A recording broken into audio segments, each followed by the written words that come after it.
Welcome back to yet another episode of the Sabe Hub podcast. This one is a special one because I'm getting started on YouTube. As in, I'm actually gonna get more active than I have been so far, and I plan to more intentionally create YouTube content, including having these podcast episodes in video format. I want to talk all about that. I want to tell you more about my plans for YouTube, non existent plans, may I say, why I decided to get started, and how I'm going to tackle it all. If you happen to be on YouTube, I would love to have your follow there. You'll find me as Course Creation Lab. I'll also leave the link to that in description. Now, let's get into it. So, if you happen to listen to this in audio, well, I have to say that probably for both media, there will be some weird overlaps of me not being able to focus, of me not being able to like split my brain into different directions and being unclear who exactly I'm talking to. I'm really, really excited to actually explore this YouTube venture because, first of all, I know my podcast audience, right? I have been podcasting for more than 2 years now. I know who is on the other side listening. And I have this very kind of private community sense in the podcasting space. I absolutely love that. And now that I'm stepping in YouTube with the same content, I'm both a bit scared, but also excited to see what awaits on the other side because I generally don't know what is happening on YouTube. Okay, so let me actually backtrack a bit. I have had my YouTube account for quite some time already. YouTube is the kind of space that I have always been aware of. I know people who actively use YouTube for many different businesses in many different ways, how they're showing up. I know many success stories. I know many behind the scenes insights on what they're doing and how they're getting it done. However, for me, YouTube has always been a bit of a scary place.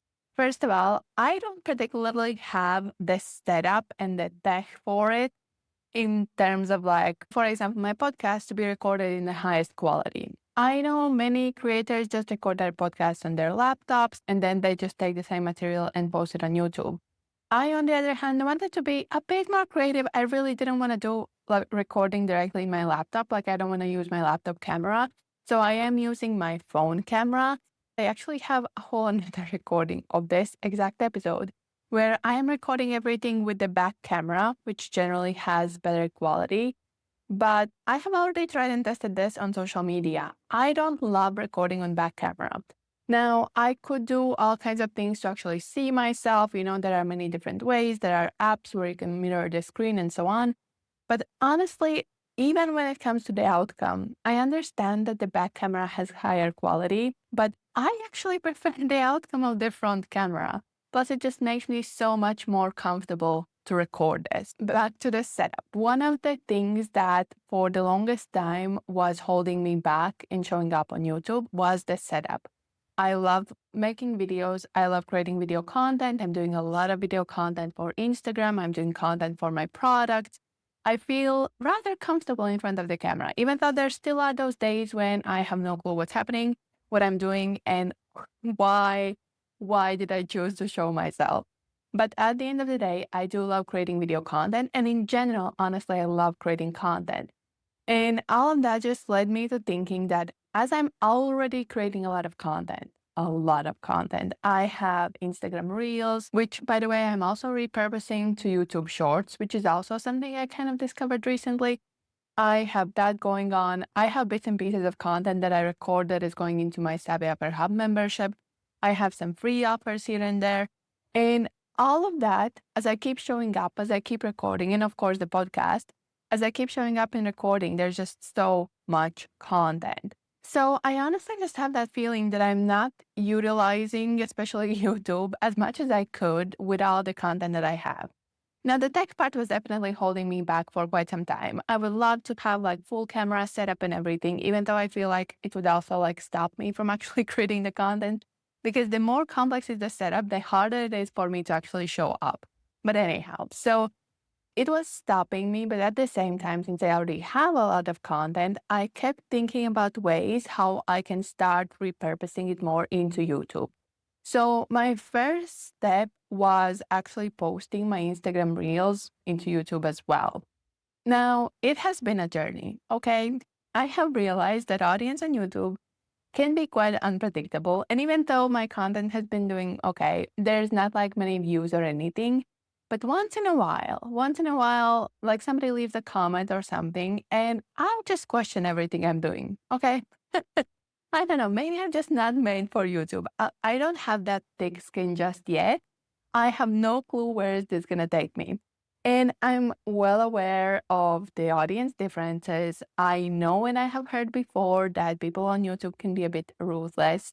And I'm ready for it. But how it's gonna be in real life, I don't know. As I already mentioned. So these teeny tiny some random comments here and there, they haven't been bad or mean, but they just make me think like how different is the worldview for those who are actively watching YouTube. Obviously, it's not like always the case. And I don't mean anything bad by it either, but just the simple fact that the audience, the difference of the audience of what I'm receiving like on Instagram versus what I'm receiving on YouTube is quite different. Ultimately, I hope that with this content, with this new specific for YouTube content that I'm going to be creating, I'm going to actually be attracting audience that really vibes with my content and with what I'm doing, right? That is the hope here. Okay, so I started by repurposing the content that I was already making, the videos for Instagram. I started posting them on YouTube Shorts, which by the way is something I highly suggest because this is just another way for you to easily reach your audience, right? I use Metricool to schedule everything. So whenever I have a reel created, I will post it on TikTok and YouTube Shorts as well. And yes, there are some times when you should be like specific about the platform you're posting on, but honestly, I just post it. Sometimes it reaches great audience. Sometimes I see new people coming in from these spaces. And I think there probably is a way I could check, but I haven't checked yet. I think that most of my current YouTube audience, which is like 30 followers, okay? It's not a lot, but for me, honestly, it's a lot because it's a completely new space. I haven't particularly been growing. But most of the people that have come in there have come from YouTube Shorts. So even though I haven't been actually active on the platform, I love to see that that has been happening. So that really was my first step in direction of YouTube. The next thing I started doing was transcribing. Well, I already had the transcriptions of the podcast episodes because I'm recording them and editing them in Descript. Descript automatically creates the text version of everything. So I have like the whole transcript ready. And I basically just started putting that into video content. So on the same Descript, I just add the background, I add the captions, so there's some visual element to it, and I started posting these videos. Now I have 100 plus Savvy After Hub podcast episodes, right? There's a lot. So I have started doing that, but I haven't really been able to like catch up with the actual number of episodes we have going on here. But now it's been around 30 posted episodes. And I just don't feel like this content is resonating, which is obvious, honestly, because it's boring, like caption content without any kind of visuals is boring. I hope that now that I'm actually going to be in front of the camera, even though there's not going to be much happening, I hope that this is going to be like step in the right direction. Now, that being said, I'm upgrading from these caption videos to actually recording my podcast episodes in video format, which is exciting, but it's also scary because I love podcasting. And one of the reasons why I have loved podcasting all this time is because I can easily show up without overthinking. I don't have to think how I look. I don't have to think about the camera, about all the setup. I can literally just sit down and record at any point in my day. So that has helped me to be very consistent. Now that the video format is coming in, I hope that I can upkeep that consistency and it doesn't like scare myself away from this, but we'll see how it's going to go. Obviously, I'm determined to be focused with this approach. I really want to see where it could take me. Now, let's talk about the plans. So, as I mentioned when I just got started with this episode, I don't particularly have any specific plans. But the thing is that as I'm already creating a lot of content and I'm trying to repurpose part of it and I'm trying to like do things in the easiest and most seamless way while also creating content that is worthwhile and that makes sense for each specific space. Obviously, content creation is not the only thing I do day to day. So it's not that easy to like make sure that I'm everywhere in the capacity I want to be and at the level that I want to be while like also keeping everything else I have to do. So I'm trying to leverage that. And one of the things that I'm thinking about, like I'm considering how it's going to look like, is specifically the video format, the editing process. There's not going to be much editing, first of all. Okay. I don't plan for this to be very visual material. I'm literally just taking that step from captions, adding myself in the video because I know it's just slightly more entertaining to watch. So I'm hoping that this will help me to increase that potential reach without doing much more. There's still going to be some captions. There might be some edits later down the line, especially if the topic really asks for it. And I'm like well aware in video editing, but at the same time, it's not something I want to spend too much of my time on for now. However, if I feel like this is the venture I want to take and I want to also do more actual videos specifically for YouTube besides the podcast, I want to experiment a bit with editing there. And honestly, it's not even as much as experiment. I just want to try things out. I literally, well, I guess that's the definition of experimenting, but I literally just want to try things out, learn maybe some new features. I know how to edit videos. I've been doing that for a long time, but I feel like it's the kind of thing where I'm kind of stagnating. I'm not really learning anything new.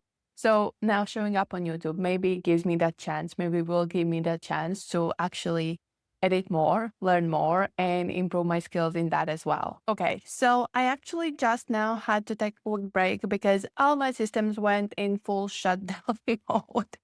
I guess that's what I get for doing video content. I came in unprepared.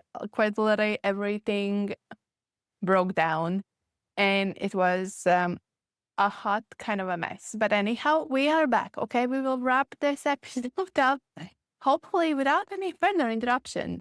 So honestly, I have no clue where did I leave this. But one other thing I wanted to talk about is my general vision for YouTube. Why am I even getting started? Besides the fact that I have so much content to share and it's just another venue where I could do that. So first of all, I really want to reach this new kind of audience. Even though I'm not an active YouTuber myself, even though I've been watching some interviews and some interior design videos recently, I'm not that active on YouTube. Like I don't watch as much. I know there's a huge audience on YouTube. Okay, YouTube is like one of the top platforms and the audience net is wide. So we're not talking about only specific type of an audience watching YouTube. There are so many different people watching so many different things in so many different niches. And the moment you actually start searching things on YouTube, you start to realize how there really is everything. And I kind of just want to claim my space in there too. And one of the best aspects of YouTube is the evergreen part of the content. Now, I love evergreen content. Podcasting is evergreen, blog posts are evergreen. I've been blogging for more than a decade now. I hope to upkeep the podcasting for foreseeable future as well. And I just want to add another layer to that because social media, it comes and goes. And yes, these days, social media is also searchable to some extent. But at the end of the day, the post you post is there only for a short while unless it really gets that popularity. Content, on the other hand, can be found at any point. Even if today I post a video on YouTube and it doesn't get any traction, maybe somebody will search for those specific keywords and they will find my specific post. And then once they see my post, they actually get interested in working with me, or maybe they get interested in joining the membership. For me, it's not about the numbers in terms of how many people will watch my videos, because frankly, it's like 3. Thank you for watching. But honestly, thank you for watching, because honestly, when it starts from 0, every single person counts, right? And it's not really about numbers. I understand that there may be growth and, at some point, maybe my videos will be getting the traction that is like aspirational to have. But at the same time, currently, I'm really just more focusing on putting out content that can be useful for that ideal audience. And I know that there is part of my ideal audience that is active on YouTube. So honestly, we'll just see how that goes. Since I have all of my content ecosystem interconnected with each other, I know that I will be able to like upkeep this because I don't create every piece of content separately. So as long as I keep going with the podcast, I have all the content coming out. So besides the heat in Spain currently that is making everything way, way harder than it has to be, I really have no obstacles in recording these videos. So literally, we'll just see how it's gonna go. Okay. I cannot promise a thing, but I'm gonna keep you updated. I'm gonna share more of what's happening. I definitely feel like YouTube is having a huge comeback. It's been quite some time already, like the past 2-ish years. I see more and more creators talking about YouTube and wanting to either get started or get back to what they've been doing before. And I'm really looking forward to like jump on this train and literally just see where it takes us. Now, that'll be it from me for this episode. You can always send me your questions either below the video on YouTube, where unless you're already there, you'll find me as Course Creation Lab. You can also find me by the same name on Instagram. Send in your questions, send in your topic suggestions. I'm always excited to learn who is listening, who is on the other side of the podcast. For this time, that's it from me, but I'll see you in the next episode.